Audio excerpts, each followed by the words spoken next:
السلام علیکم۔ جو اس وقت سیاست چل رہی ہے بڑی زبردست ہے۔ دو چیزوں پر بات کریں گے، ایک میاں محمد نواز شریف کی لیڈرشپ، اور دوسرا جو عفنان اللہ نے جو مروت صاحب کے ساتھ کیا۔ تو مشاہد اللہ خان کے بیٹے ہیں، مشاہد اللہ خان صاحب بزرگی میں ہم نے ان کو دیکھا، اور انہوں نے کسی لمحے پر بھی ایک چوک نہیں کی۔ وہ زبان سے جو جہاد کر سکتے تھے، جو جد و جہد کر سکتے تھے، جہاد غلط لفظ ہے، جو جد و جہد کر سکتے تھے وہ انہوں نے کی۔ اور اس معنی میں غلط لفظ ہے جہاد، جہاد تو بہرحال بہت ہی بڑی چیز ہے، لیکن ایک سیاسی جو جد و جہد ہوتی ہے وہ جد و جہد ہی ہوتی ہے۔ عفنان اللہ کے اوپر مروت صاحب نے سوچا کہ میں اس وقت میں ہیرو بن جاؤں گا، اور پبلک کے اندر بڑا جناب غلغلہ ہے پی ٹی آئی کا، عمران خان کا، تو میں جناب کو دو چار مکے لگا دوں۔ تو اس کے بعد ان کو بھگتنی پڑی، لیکن بے غیرت جو ہوتا ہے نا وہ بے غیرت ہی ہوتا ہے۔ اگلے عفنان اللہ نے دو چار ایک آدھا مکہ دو چار تھپڑ کھا کے، اور اس کے بعد پلٹ کے اتنی دیر میں اس کا جو رسپانس دیا، نیچے گرا کے مارا، اور جس طرح سے مارا وہ اس کا عکس جو ہے وہ ہمیں نظر آ رہا ہے، کس طریقے سے اس شخص کو بچانے کی کوشش کی جا رہی ہے۔ پھر عفنان اللہ کو اٹھایا گیا، وہ پیچھے ہٹے، اور وہ تو کرسی بھی مارنے پہ تھے، لیکن کرسی کا ہمیں یہ تو نظر آتا نا کہ ایک سائیڈ سے وہ کھینچ رہے تھے، تو لیکن دوسری سائیڈ سے کسی اور نے کرسی پکڑ بھی لی ہوئی تھی، اس سے اس کی موومنٹ سے پتہ لگ رہا ہے۔ اچھا تھا مار دیتے، رائٹ تھا اپنی جان بچانے کے لیے ایسے گھنونے شخص کو، گندے شخص کو، کہ جو بات کرنے کے لیے آیا اس کے بعد پھر وہ باکسنگ شروع کر دے، تو پھر اس کے ساتھ ایسا ہی ہونا چاہیے۔ بہرحال جو ہوا بہتر ہوا۔ اب آ جاتے ہیں اگلی بات کے اوپر۔ دیکھیں، لیڈر جو ہوتا ہے نا وہ وہی ہوتا ہے جو وقت سے پہلے جو انسان معاملات کو سیٹل کرتا ہے۔ وہ لیڈر بے شک گھر کا ہو، وہ لیڈر بے شک کسی محلے کا کونسلر ہو، وہ لیڈر شہر کا ہو، میئر ہو، گورنر ہو، وزیر اعلیٰ ہو، وزیر اعظم ہو، جو بھی ہو وہ، اور یا کسی پارٹی کا لیڈر ہو، یعنی کہ وہ لیڈر ہوتا ہے کہ جو وقت سے پہلے جو انسان اپنے معاملات کو درست کر کے رکھ لیتا ہے۔ ہم نے بہت سارے گھروں میں دیکھا ہے کہ یہ طریقہ ہوتا ہے کہ ڈیلی کا حساب کتاب کر رہے ہوتے ہیں، چاول لا رہے ہوتے ہیں ڈیلی کے، آٹا لا رہے ہوتے ہیں، انڈے لے کے آ رہے ہوتے ہیں، اور میرے تو ایک گھر ایسا بھی دیکھا تھا کہ وہ ہر بچہ اپنا انڈا خود لے کے آتا تھا ایوری ڈے۔ اچھے خاصے کھاتے پیتے تھے لیکن بچہ نکلتا تھا وہ اپنا انڈا لے کے جا رہا ہوتا تھا، تو پھر وہ نظروں میں آ جاتے نا، تو یہ تھوڑی سی جو ہے نا شغل بھی بن جاتا۔ اور پھر وہ ہم دیکھتے ہیں کہ بہت سارے لیڈرشپ ایسی ہوتی ہے گھروں کے اندر، وہ مطلب اس وقت میں میجورٹی میں جو انسان بہت بڑی اکثریت وہ اسی طرح سے کرتی ہے کہ جو پیسے ہونے ہوتے ہیں مہینے کے، اس کا سودا وغیرہ لا کے اور پورے مہینے پہ ڈیوائیڈ کر لیتے ہیں، اور پھر یہ نظام کو بہت اچھے طریقے سے چلاتے ہیں۔ میں نارمل حالات کی بات کر رہا ہوں، جو اس وقت میں ہیں وہ تھوڑے سے بہت زیادہ خراب ہیں۔ یعنی کہ بل ہی اتنا آ گیا کہ آپ کا پورا بجٹ ہی اڑ گیا، وہ بل ہی لے گیا، تو پھر کیا صورتحال ہوگی؟ پھر ادھر سے ادھار مانگ رہے ہیں، ادھر سے ادھار مانگ رہے ہیں، کچھ گھر میں سے نکال رہے ہیں جمع پونجی، تو وہ تو صورتحال کچھ اور ہے نا۔ اب میاں محمد نواز شریف کا جو انسانہ معاملہ، اس کے اوپر آ جاتے ہیں۔ یہ بہت دیکھیں، جب ڈان لیکس ہوئی تو وہ کس لیے ہوئی؟ کیا ڈان لیکس میں کچھ تھا؟ کس نے خبر نکالی تھی؟ لیکن گردن پر چھری رکھی ہوئی تھی کہ نہیں جی آپ ایسا کرو، ریجیکٹڈ، اور ایسی صورتحال۔ میاں محمد نواز شریف نے جو رپورٹ ہوئی تھی اس میں کیا کہا تھا؟ بعد میں وہی باجوہ صاحب نے اپنے منہ سے کہی کہ ہمیں اپنے معاملات کو خود درست کرنا ہوگا۔ باجوہ صاحب نے بڑی اچھے طریقے سے انگلش میں کہی، میاں محمد نواز شریف نے وہ بات اردو میں کہی تھی، اور باجوہ صاحب نے لیٹ گئی جب دنیا کی جو آگ ہے وہ پاکستان کے بارڈر کے اندر گھس چکی ہوئی تھی۔ میاں محمد نواز شریف اس وقت کہہ رہے تھے جب پاکستان جو انسان ترقی اور خوشحالی کے منازل طے کر رہا تھا، جب ایک آگ میں سے نکلا تھا، اس وقت میں جو ہے ڈان لیکس بنا دی گئی، ریجیکٹڈ، اور یہ اور وہ، پتہ نہیں آئین اور قانون سے ماورا ہیں، اور یہ کسی کوئی پوچھنے والا نہیں ہے، سٹل وہ اسی رویے کے اندر موجود ہے پورا کا پورا ڈپارٹمنٹ۔ تو اصلاح کی ضرورت ہے۔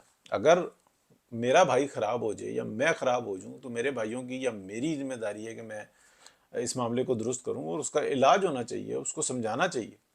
یہی طریقہ کار ہے نا. میں نے تو نہیں کبھی کہا کہ انڈیا کے اندر فوجیوں کے اوپر جو مظالم ہوتے ہیں، جو ان کے ساتھ رویہ اپنایا جاتا ہے، جو ان کو پینشنز نہیں ملتی، میں نے تو نہیں کبھی بات اٹھائی، آواز اٹھائی. دیکھیں کتنی ویڈیوز ہیں، وہ بیچارے رو رہے ہوتے ہیں کہ جناب ہماری یہ صورتحال ہے، لیکن کوئی نہیں پوچھتا. نہ میڈیکل کی سہولت ملتی ہے، بعد میں کس طریقے سے زیادتی کی جاتی ہے کوئی پوچھتا. میں نے کبھی بات کی، کسی نے اوپر بات کی، پاکستانیوں نے. انڈینز کرتے ہیں، ان کے اپنے گھر کا مسئلہ ہے.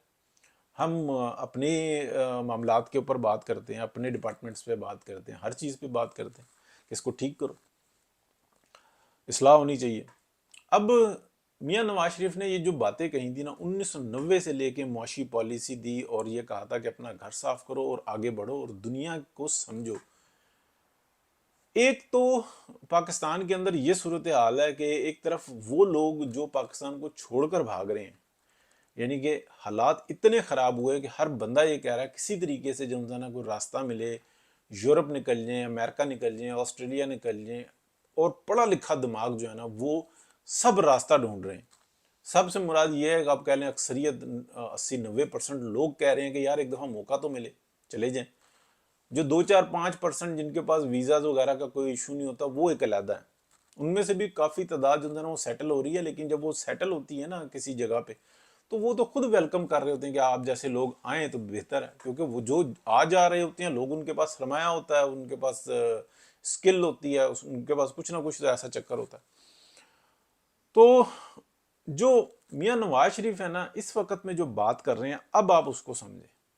1990 میں معاشی پالیسی دے رہے تھے اور بے غرض ہو کے دے رہے تھے. اس معاشی پالیسی پہ 1992 میں انڈیا نے عمل کرنا شروع کیا اور آج وہ جو انسان دنیا کو کی G20 میں بیٹھا ہوا ہے اور اس وقت علاقے کی ایک بہت بڑی جو انسان معاشی طاقت بن چکا ہوا ہے. ٹھیک ہے چائنا کے سے بہت دور ہے لیکن ایک بہت بڑی طاقت ہے. یعنی کہ پورا یورپ اور امریکہ سپورٹ کرتا ہے انڈیا کو. حالانکہ یہ دونوں مل کے جو انسان جو صورتحال ہے معاشی طور پر اتنے تگڑے ہو گئے ہیں کہ وہ ایک ہی جگہ پر ہیں اور پاکستان جو انسان اس کے سینٹر میں ہے. تو دنیا کو جو مصیبت پڑے گی، اب یہ سارے لوگ ڈسکس کر رہے ہیں، یعنی کہ بہت بڑی دنیا ڈسکس کر رہی ہے کہ یہ ایک بہت بڑا جو ہے نا آپ کہہ لیں کہ بلنڈر کر چکے ہوئے ہیں یورپینز اور امریکنز انڈیا کو اتنا سپورٹ کر کے. بہرحال ان کا اپنا مسئلہ ہے. انڈیا ٹھیک ہے اب ہمارا دشمن بھی ہے، ہمارے یہاں ہمارے لیے فائدہ مند بھی ہے. یعنی کہ انڈیا کا دشمن کون ہے؟ پاکستان. پاکستان کی ویلیو دیکھیں کیا بات ہے، مزہ آ گیا. چائنا کا سب سے بہترین دوست کون ہے؟ پاکستان. کیا بات ہے، پاکستان کی تو موج لگ گئی اس لحاظ سے. اچھا اب دیکھیں کہ میاں نواز شریف اس وقت میں کیا کہہ رہے ہیں. وہ یہ کہہ رہے ہیں کہ اس سسٹم کو چلنے کے لیے اب ضروری ہے کہ وہ جو کالی بھیڑیں ہیں نا، جو باجوہ ڈاکٹر ہیں، سب کو سزا دو. سب سے پہلے چوری کا مال برآمد کراؤ، پھر چوری کرنے کے اوپر ان کو سزا دو جو بنتی. ادروائز یہ کام نہیں چلے گا.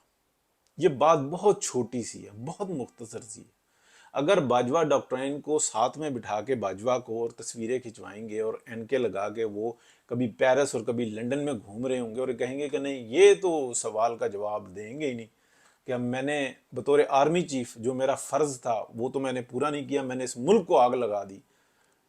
تو یہ صورتحال ہے. اور دوسری میں بات کر کے مختصر کروں گا، یہ جو یوتھیا کہتا رہتا نا کہ فیض حمید کو پکڑا ہوا ہے، باجوہ کو چھوڑا ہوا ہے، باجوہ کو کبھی بھی نہیں چھوڑا. دیکھیں کسی کے گھر میں کوئی چور آئے تو بندہ نام لیتا ہے کہ یہ ہے فیض نام کا چور. ٹھیک ہے، اس نے کی ہے چوری، یہ تھا ڈائریکٹ، اس کی کنورسیشن بھی ہوئی مجھ سے اور یہ سارے معاملات ہوئے. اس کو بھیجنے والا فلانا جو انسان اس کا جو ہے استاد ہے، یہ پولیس کا کام ہے. یہ انویسٹیگیشن میں آپ بتائیں گے یا سب سمجھائیں گے کہ ہماری جو ہے نا اس کا یہ پروگرام ہے، اس نے یہ چور پالے ہوئے ہیں. یہ باجوہ کا نام اس وقت میں آئے گا، ٹو بی ویری فرینک، اچھا لگے یا برا لگے. آپ یہ نہیں کہہ سکتے کہ اس نے بھیجا ہے اور میں اس کا نام اس نے اس کو بھیجا، تو وہ پرچہ ہی خراب ہو جاتا. آپ کے تو یہ ہوتا ہے کہ میرے گھر میں یہ شخص گھسا، میری آنکھوں کے سامنے یہ چیز اٹھا کے لے گیا. بعد میں ہوتا ہے کہ مال کہاں ہے، مال اس کے گھر سے برآمد ہوگا جس نے بھیجا تھا، پھر یہ سارے پکڑے جائیں گے. اس لیے فیض حمید کے نام ہوگا. دیکھیں اب سارا عالم بتاتا ہے کہ میری ڈائریکٹ بات ہوئی، ٹھیک ہے، فیض حمید سے میری ڈائریکٹ بات ہوئی، تو چور کون ہے؟ اس طریقے سے بہت سارے افسران کا نام لیا جا سکتا ہے، وہ سب چور ہیں۔ ان کو چوروں کو بھیجنے والا کون ہے؟ جس کی ذمہ داری تھی کہ ایسا کوئی کام نہ کر سکے، تو چوری کا مال وہاں سے برآمد ہوگا یا اس کا حصہ وہاں سے برآمد ہوگا، تو سب کو جو نا سزائیں ملنی چاہیے۔ میاں نواز شریف یہی کہہ رہا ہے نا کہ یار نہیں چل سکتا یہ سسٹم، تو ٹھیک کہہ رہا ہے۔ 1990 میں اس کی بات مان لی گئی ہوتی تو آج پاکستان لوگ آ رہے ہوتے نوکریاں کرنے کے لیے اور پورا کا پورا پاکستان خوشحال ہو گیا ہوتا۔ یہ جو ذہنی طور پہ مفلوج جو جانور بن چکے ہوئے ہیں، صرف شکلیں انسانوں والی رہ گئی ہیں، یہ جو پی ٹی آئی کے لوگ ہیں، ان لوگوں کو، یہ لوگ بہت ترقی اور خوشحالی کے دور کے اندر ہوتے، لیکن بیچارے مفلوج الحال، یہ دولے شاہ کی چوئیاں جیسے ہوتی ہیں، یہ صورتحال بن گئی اور پوری دنیا کے اندر۔ اور وہ غلط نہیں ہے، وہ پاکستان کی اور اپنی مٹی کی اور اپنے بہن بھائیوں کی محبت میں وہ ایسے ہوئے ہیں، لیکن ان کو یہی نہیں سمجھ میں آ رہی کہ جس شخص نے ساری زندگی چوریاں کی ہیں، اس کا باپ چور، وہ چور، فراڈیا، خیرات کھانے والا، اس کے پیچھے ہم لگے ہیں، اس کی باتیں، میں جناب اتنی بجلی بنا دوں گا، میں 450 ڈیم بنا دوں گا، میں 1000 یونیورسٹیاں بنا دوں گا، میں یہ کر دوں گا، میں پتہ نہیں زمین اور آسمان ایک کر دوں گا۔ کیا کیا ہے؟ ایک سڑک، وہ اپنا جنگلہ بس جس کو کہتے تھے، وہ پشاور میں بنائی ہے، 8 ارب میں کہتے تھے بنانی ہے، ابھی 100 ارب تقریباً لگ چکا ہوا ہے اس پہ، اور اس کا کوارٹر بھی حصہ جو تھا نا تیار نہیں ہوا، جو 8 ارب میں بنانی تھی اس کا کوارٹر حصہ بھی نہیں تیار ہوا۔ ہمیشہ کی طرح جی، ولاگ لمبا ہو گیا، بہت شکریہ، اللہ حافظ۔